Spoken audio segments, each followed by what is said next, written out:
Getting the salary you want is much like an art, and there are certain verified methods to achieve it. Besides shaping your standout features through your pitch, experts believe it's beneficial to build a personal and understanding relationship with the person you're negotiating with. It's all about a good strategy. This video will discuss the do's and don'ts of negotiating salary to help you achieve success in your next negotiation. Subscribe to the channel and let's get started. Do's. Number 1. Do your own research. Before entering any negotiation, it's important to do your own research on the industry standards and norms for similar job positions. This will give you a rough estimate of what salary range you can expect. For example, if you're applying for a marketing manager position, research the average salary range for marketing managers in your city or region. Most people use Glassdoor and PayScale to get this information. You can also reach out to your network or contacts in the industry to gather more specific information about potential salary ranges. This will give you a strong foundation for your negotiation and help you make a compelling case for your desired salary. Number 2.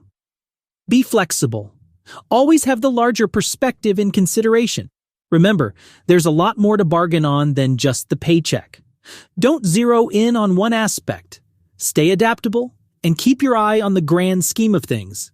Suppose your end game is climbing higher up your career ladder. Don't let a salary fixation overshadow your ambition. Be open to various pay options to beef up your total offer. Say you work for a budding startup, and depending on their funding stage, they might prefer sharing equity over cash or vice versa. The more adaptable you are, the higher your chances are of upgrading your total package. Number 3.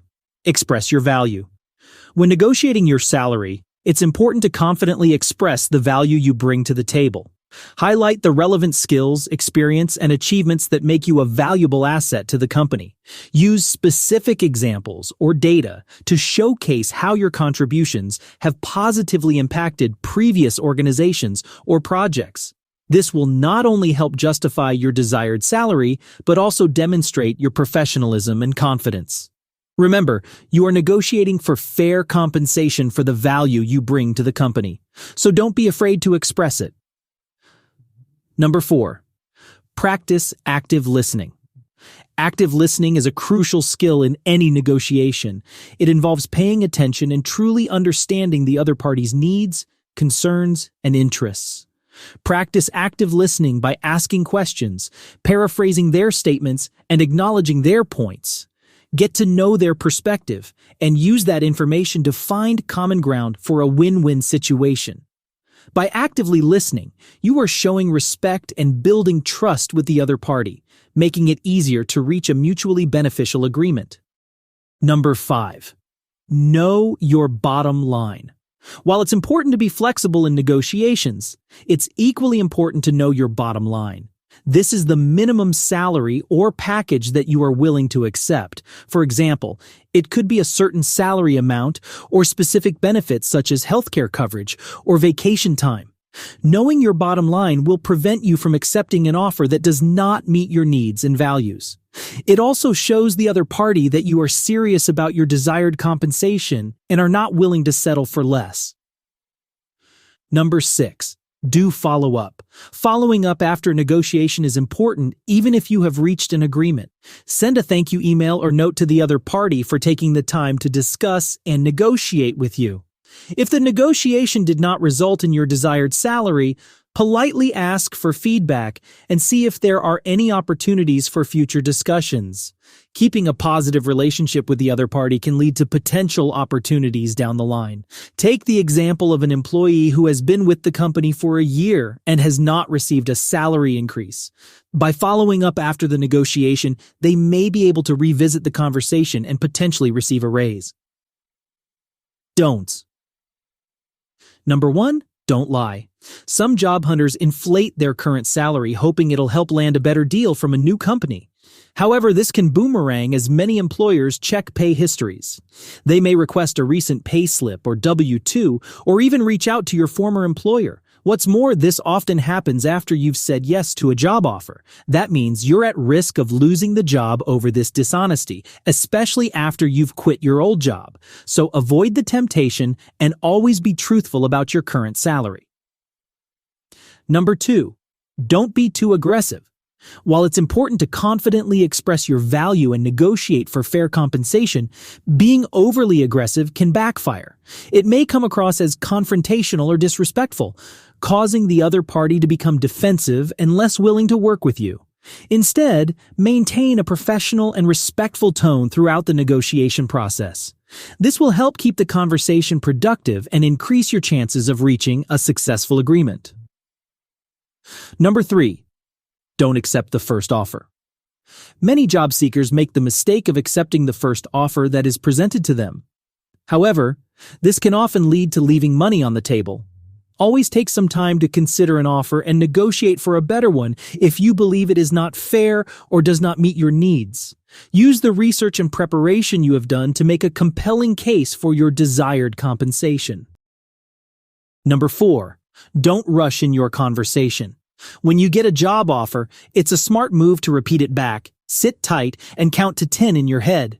Giving everyone a moment to think could prompt your new boss to explain the offer, maybe even increase it. If the final offer doesn't meet your expectations, thank them. Confidently express your worth and ask for a little time to think about it. What people do is they just take the first offer that comes along out of fear or desperation. But if you value yourself and your skills, it's important to negotiate for what you think you deserve. This can be a daunting task, but there are some key steps you can follow to help make the negotiation process smoother. And if you're afraid of asking for more or negotiating, remember that it's a normal part of the hiring process, and your potential employer will likely respect you for standing up for yourself. Plus, if they really want you on their team, they may be willing to meet your demands. Number 5. Do not take too long with the process. When you're ready to discuss your pay, remember to lay out all your expectations at once. Avoid bringing up new demands midway into the negotiations. After you've pondered over the offer, note down your negotiation points. If you're hoping for a larger paycheck, get ready with reasons to back it up.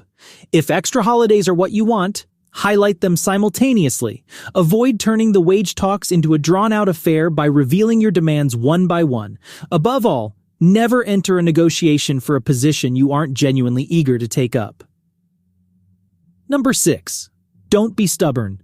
Tune into the other party's opinion and reflect on it before putting forth figures. While finance can be a touchy topic for many, don't allow an organization to dictate your value. Show comprehension and insight during salary discussions. If the negotiation doesn't tip in your favor, always consider the happiness the role will provide you, as wealth isn't the be-all and end-all. Hear out the other party and take their input into account when settling on a figure. Discussing money can be tricky for many, but never let a firm solely decide your value. Stay informed and empathetic during salary talks. If things don't pan out to your advantage, remember to consider the happiness the job can provide. After all, there's more to life than just cash. Number 7. Don't be afraid to walk away. If the negotiation goes sour and you are unable to reach a satisfactory agreement, it's okay to walk away.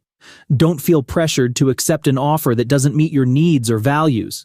Leaving on good terms is important, so be sure to thank the other party for their time and consideration before declining the offer. Who knows, they may come back with a better offer in the future, or you may find a better opportunity elsewhere. Number 8. Don't forget to document everything. During the negotiation process, it's important to keep track of all communication and agreements made. This can include emails, notes from phone conversations, or even a written contract. Having documentation will serve as evidence in case there are any discrepancies or misunderstandings down the line. It also helps you stay organized and on top of the negotiation process. These tips will definitely help you out. If you like this video, like and subscribe to the channel.